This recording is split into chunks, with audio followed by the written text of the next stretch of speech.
السلام علیکم، welcome to aesthetic lifestyle. کیسی تیری خود غرضی کے ایپیسوڈ 12 میں ہم دیکھتے ہیں کہ شمشیر کی ماں مہک کی والدہ کے پاس آتی ہیں اور ان سے شمشیر کے لیے کی معافی مانگتی ہیں کہ شاید مہک کی والدہ سے معافی ملنے پر ان کا بیٹا صحت یاب ہو جائے گا۔ شمشیر کی والدہ وعدہ کرتی ہیں کہ وہ نواب صاحب سے بات کریں گی کہ وہ اکرم صاحب کو اور ان کے بھائی کو تھانے سے نکلوا دیں۔ مہک کی والدہ کہتی ہیں کہ شمشیر کی وجہ سے ان کے خاندان کا جو نقصان ہو چکا ہے وہ ناقابل تلافی ہے۔ بالآخر منت سماجت کرنے پر مہک کی والدہ شمشیر کو معاف کر دیتی ہیں۔ شمشیر کی والدہ وعدہ کرتی ہیں کہ اب شمشیر یا ان کی فیملی کا کوئی بھی فرد ان کو تنگ نہیں کرے گا۔ شمشیر کو ہوش آ جاتا ہے، اس کے والدین بہت خوش ہیں۔ شمشیر کے والدین اس کو باہر کسی اور ملک بھیجنے کا فیصلہ کر لیتے ہیں۔ شمشیر اس شخص کے بارے میں پوچھتا ہے جس نے اسے گولی ماری تھی۔ اس کی والدہ بتاتی ہیں کہ نواب صاحب نے احسن کو اور اس کے پورے خاندان کو اریسٹ کروا دیا ہے۔ شمشیر کہتا ہے کہ اسے چھوڑ دیا جائے اور کیس واپس لے لیا جائے۔ دروازے پر دستک ہوتی ہے اور پولیس آتی ہے۔ مہک ڈر جاتی ہے، وہ نعمان صاحب کے بارے میں پوچھ گچھ کرتی ہے۔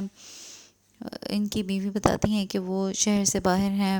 پولیس کہتی ہے کہ جب وہ شہر واپس آئیں تو پولیس اسٹیشن آئیں۔ اسی وقت انسپکٹر کو کال آتی ہے کہ کیس واپس لے لیا گیا ہے۔ پولیس تکلیف دینے کی معذرت کر کے چلی جاتی ہے۔ نعمان صاحب کی بیوی مہک کو کہتی ہیں کہ ان کی وجہ سے سارے زمانے میں بدنامی ہو چکی ہے، مہک کو شرم آنی چاہیے اور وہ ان کے گھر سے چلی جائے، یہی اس کے لیے بہتر ہے۔ نعمان صاحب کی بیوی اندلیب کو کال کرتی ہے اور نعمان صاحب کے بارے میں پوچھتی ہے۔ اندلیب بتاتی ہے کہ اس کے شوہر اور بیٹا دونوں پولیس کی حراست میں ہیں۔ نعمان صاحب کی بیوی اندلیب کو بتا دیتی ہے کہ مہک زندہ ہے، جسے سن کر اندلیب شدید غصے میں آ جاتی ہے۔ نعمان صاحب مہک کی والدہ کو تسلی دے رہے ہوتے ہیں کہ سب ٹھیک ہو جائے گا۔ اسی وقت اندلیب وہاں آ جاتی ہے اور مہک کی والدہ کو کھری کھری سناتی ہے کہ مہک زندہ ہے، اور یہ جانتے ہوئے مہک کی والدہ نے ان کے بیٹے کو بلی کا بکرا بنایا اور شمشیر پر جان لیوا حملہ کروایا ہے۔ مہک کی والدہ بتاتی ہیں کہ وہ نہیں جانتی تھیں کہ مہک زندہ ہے، اس بات کا علم ان کو بعد میں ہوا ہے۔ اسی وقت اکرم صاحب اور ان کے بھائی اور بیٹا جیل سے رہا ہو کر گھر واپس آ جاتے ہیں۔ مہک کے چچا اندلیب کو ڈانٹ کر چپ کروا دیتے ہیں۔ اندلیب انہیں بتاتی ہے کہ مہک زندہ ہے۔ مہک کے چچا کہتے ہیں کہ وہ پہلے ہی سے یہ بات جانتے ہیں اور انہوں نے ہی نعمان صاحب کے پاس اسے بھیجا ہے، اور ان کا بیٹا بھی پوچھتا ہے کہ مہک زندہ ہے اور یہ بات ان سے کیوں چھپائی گئی ہے۔ مہک کے چچا اپنی بیوی اور بیٹے کو زبردستی گھر لے جاتے ہیں۔ مہک کے والدین مہک کے زندہ ہونے پر بہت خوش ہیں۔ دونوں نعمان صاحب کا شکریہ ادا کرتے ہیں۔ اکرم صاحب کہتے ہیں کہ جیسے ہی ان کا ٹرانسفر ہو جائے گا وہ مہک کو اپنے پاس بلا لیں گے۔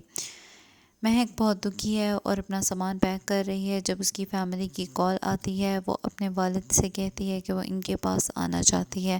اس کے والد کہتے ہیں کہ جیسے ہی کوئی صورت نکلے گی وہ اسے پاس بلا لیں گے۔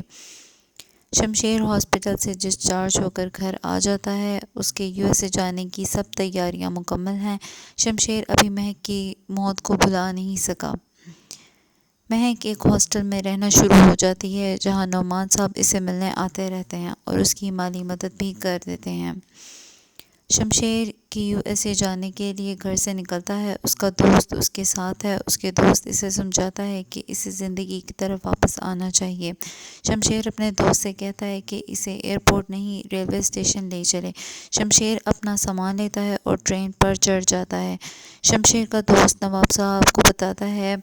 وہ پریشان ہو جاتے ہیں اور اپنے بڑے بیٹے سے کہتے ہیں کہ اس لڑکے کا پتہ کرے جس نے پہلے اس پر حملہ کیا تھا، تاکہ وہ اس کو دوبارہ نقصان نہ پہنچائے۔ پولیس احسن کا پوچھنے گھر آتی ہے۔ اندلیب پریشان ہو جاتی ہے۔ احسن اور اس کے والد سے پوچھ گچھ کرتی ہے تاکہ کنفرم کر سکے کہ شمشیر کو احسن سے کوئی خطرہ تو نہیں۔ شمشیر ٹرین سے اترتا ہے اور دیکھتا ہے کہ ایک شخص ہاتھ جوڑے کھڑا ہے جیسے کوئی غلام ہو۔ شمشیر اسے دیکھتا ہے اور وہیں ایپیسوڈ اپنے اختتام کو پہنچتی ہے۔ اگر ویڈیو پسند آئی ہے تو لائک کریں، شیئر کریں اور استھیٹک لائف اسٹائل کو ضرور سبسکرائب کریں۔ شکریہ۔